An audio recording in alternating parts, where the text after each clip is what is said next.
తెలంగాణ మొత్తం ఎక్కడ చూసినా కానీ మార్వాడి గో బ్యాక్ అనే దాని మీద చర్చ జరుగుతూ ఉన్నది. దానికి తెలంగాణలో మేధావులుగా అసలు ఏంటి దీని వెనుక జరుగుతున్నటువంటి ఏంటిది అనే దాని విషయంలో ఇక్కడ మేము ప్రెస్ క్లబ్ లో మీటింగ్ పెట్టినాం. దాంట్లో ముఖ్యంగా ఏంటంటే ఇలా పొద్దున ఒక చర్చలో మాట్లాడుతున్న క్రమంలో మార్వాడి అండ్ జైన్ సమాజానికి సంబంధించిన అధ్యక్షుడు మాట్లాడుకుంటూ ఆయన ఏం చెప్తారంటే తెలంగాణ వాళ్ళకు 1000-2000 రూపాయలు వస్తే వాళ్ళు తాగి పంటారని చెప్పని అని మాట్లాడిండు. అయితే ఈ మీటింగ్ పెట్టే కన్నా ముందు మేము అనుకున్నది అరే 2014 తర్వాత వచ్చినటువంటి వాళ్ళనే గో బ్యాక్ అందామా, వాళ్ళ బిజినెస్ మీద కంప్లీట్ ఎంక్వైరీ చేయాలనుకుందాం అనుకున్నాం. కానీ ఇప్పుడు అసలు వాళ్ళు బేసికల్ గా వాళ్ళ ఆలోచన కంప్లీట్ డిఫరెంట్ ఉన్నది అనేది చాలా స్పష్టంగా ఉన్నది.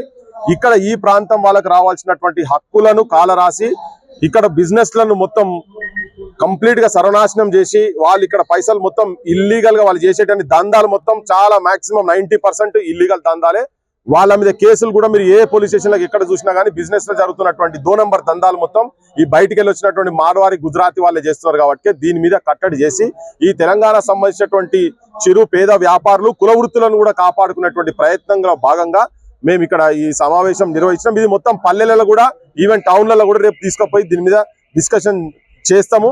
తెలంగాణ సమాజం మొత్తం కూడా ఆలోచించాల్సింది ఏంటంటే ఇది ఒక ఎట్లయితే మనం ఇంతకుముందు ఆంధ్ర పెట్టుబడిదారు వర్గాలకు వ్యతిరేకంగా కొట్లాడినామో ఇప్పుడు ఈ మార్వాడి ఇటువంటి వాళ్ళు వచ్చి ఈ దాడులు గుజరాతీ మార్వాడి వాళ్ళు వచ్చి చాలా పెద్ద లెవెల్లో దాడులు జరుగుతా ఉన్నాయి. దీనిలో ఇంకోటి ఏంటంటే ఇక్కడ తెలంగాణకు సంబంధించిన రాజకీయ పార్టీలు కూడా వాళ్ళ ఫండ్ వస్తుంది కాబట్టి వాళ్ళకు వత్తాసులు పలుకుతున్నారు. ఇది కూడా వాళ్ళు బంద్ చేయాల్సిన అవసరం ఉన్నది. తెలంగాణ సమాజం మేల్కోవాల్సిన అవసరం ఉన్నది. తెలంగాణను అన్ని రంగాలలో ఏలుకోవాల్సిన అవసరం ఉందని చెప్పవచ్చు. అపవాదేంది ఇప్పుడు మీరు ఇక్కడ సికింద్రాబాద్ లో ఏ పోలీస్ స్టేషన్ లో పోయినా అని చెప్పి వాళ్ళ మీద ఎన్ని కేసులు అయినాయి, ఈ 2 నంబర్ దందాల మీద ఎన్ని కేసులు అయినా తెలుస్తుంది. మొన్న కూడా రీసెంట్ గా ఈ ఫార్మాకి సంబంధించిన ఇంజక్షన్లకు సంబంధించినది కూడా ఒక కేసు గాంధీ హాస్పిటల్ దగ్గర జరిగినాయి.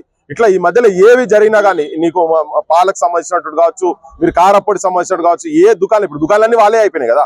ఎక్కడ చూసినా కానీ ఇల్లీగల్ దందాలలో ఎవరైనా తెలంగాణలో ఎంతమంది ఉన్నారు, వీళ్ళ పర్సెంట్ ఎంత ఉన్నది ఇప్పుడు వాళ్ళ పోలీసులకైతే తెలుస్తుంది. ఇప్పుడు చూస్తున్నది గవర్నమెంట్ అయితే తీస్తే మొత్తం ముంగడ పెడితే తేలిపోతుంది కదా. సో వాళ్ళు ఇల్లీగల్ దందాలలో ఉన్నట్టుగా ఎక్కడ చూసినా కానీ అది ప్రూవెన్ అయింది కాబట్టి ఇవన్నీ డిస్కషన్స్ వస్తాయి. ఇప్పుడు వీళ్ళంతా సిండికేట్ గా ఏర్పడి ఇక్కడ ఉన్నటువంటి ఈ కుల వృత్తుల ద్వారా చేస్తున్నటువంటి దందాలు ఇక్కడ షాపులు క్లోజ్ చేసేందుకు వాళ్ళందరూ ఒకటే అందులో మళ్ళీ కల్తీలే మొత్తం కల్తీలే, చాలా క్లియర్ గా ఉన్నది అదంతా.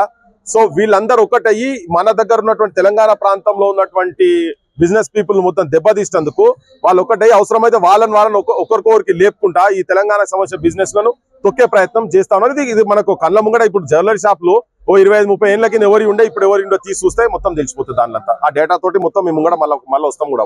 షేర్ చేయండి, లైక్ చేయండి, సబ్స్క్రైబ్ చేయండి. మరిన్ని వీడియోల కోసం బెల్ సింబల్ పై క్లిక్ చేయండి.